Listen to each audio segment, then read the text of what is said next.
Good afternoon everyone! Flex ko nga po pala itong aking mga indoor plants. Ayan, napaka-healthy. Ito yung aking bonsai mga lalabs. Oh. And ito naman yung aking snake. Ano bang tawag dito? Snake plants. Ayan.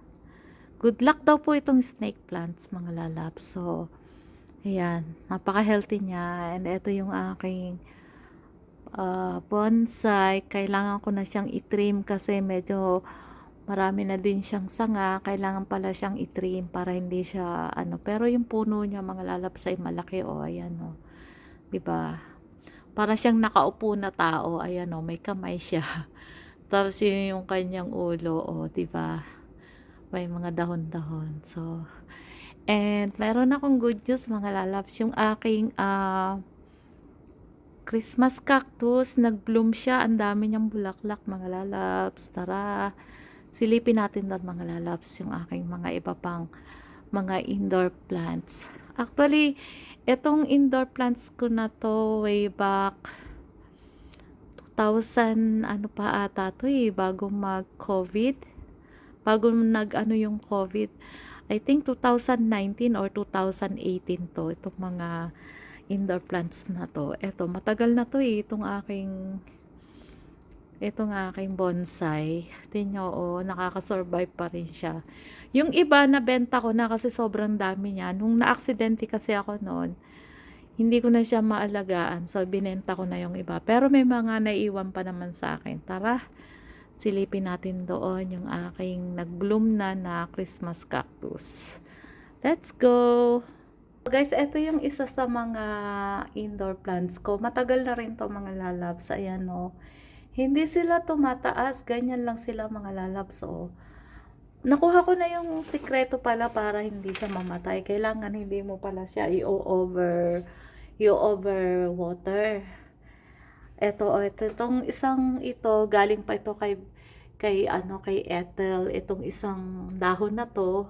Plus yan, binigyan niya ako ng isang dahon. Ayan guys, buhay pa siya. And pinagsama ko siya, magkaiba to Isang may yellow yung gilid, tapos yung isa yung snake plants. Tapos ito pa din ayan guys. Diba? Nakasurvive yung aking mga indoor plants. And tara, tingnan pa natin yung iba. So guys, ito yung iba ko pa na mga indoor plants. Napaka-healthy niya mga lalabs. So ito yung isa, yung parang cactus. Ayan. Ito. Ito yung aking Christmas cactus guys. Diba nagbulaklak siya? Wow. Diba nakaka-amaze? Actually, nagbulaklak na din ito. Ito namatay na yung kanyang bulaklak. Ayan nagbulaklak din siya mga lalabs. So, diba, blessing. Diba, ayan na siya, nalayot na yung bulaklak niya mga guys. Hindi ko lang siya na-flex. Nung nagbulaklak ito. Ito itong parang gabi na to. So, ngayon, itong Christmas cactus ko. Ayan diba, dami niyang bulaklak. Nakakatuwa naman siya mga lalabs. So, hindi talaga ako nakakabuhay ng mga halaman. Parang mainit ata yung kamay ko sa halaman. Pero this time, for how many years na itong aking mga halaman na ito, yung nag-uso yung mga pagkukolek ng mga iba't ibang klase ng mga indoor plants. Ayan, isa ako doon sa mga nag-collect. Ayan guys, so nandito pa yung sa akin. Diba, ang ganda niya. Healthy sila mga lalabs. Ito yung gustong-gusto ko mga lalabs, yung parang cactus, ayan. Kahit hindi mo sila kasi diligin, kailangan pala ito, nakuha ko na yung niya hindi siya dapat dinidilig lagi. Kailangan kapag imo-moist mo lang yung lupa niya, lalo na pagka yung mga ganito na parang mga cactus, hindi mo dapat siya ino-over, ng dilig. So, diba yan, Yan yung aking mga indoor plants. Pa rin sila. Nakasurvive sila mga lalabs. Diba?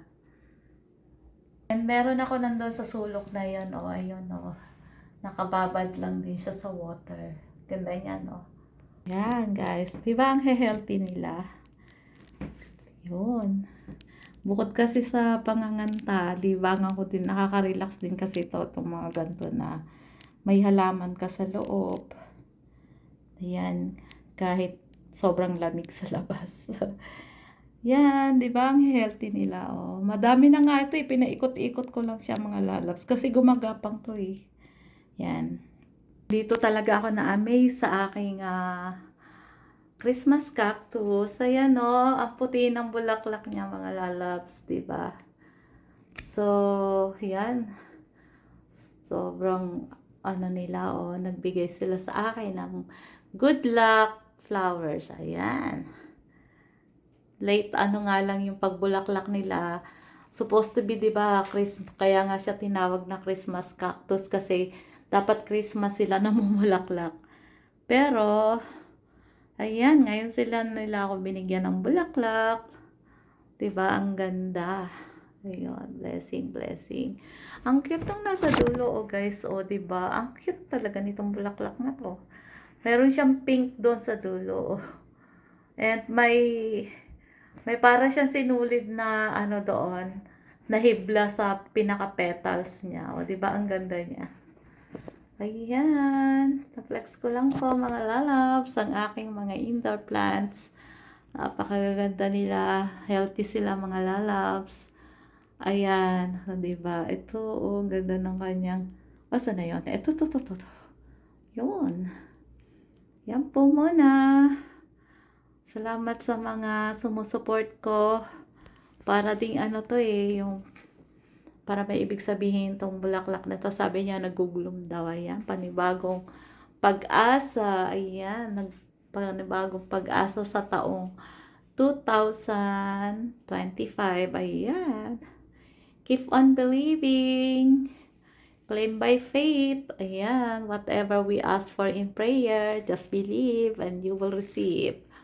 Amen. Ayan guys, salamat po sa mga sumusuport. Shout out sa aking mga followers, mga subscriber ko, mga silent viewers, at sa lahat po ng mga walang sawang sumusuporta po sa aking pong channel, sa aking pong YouTube channel, and of course sa aking pong page. Thank you so much everyone.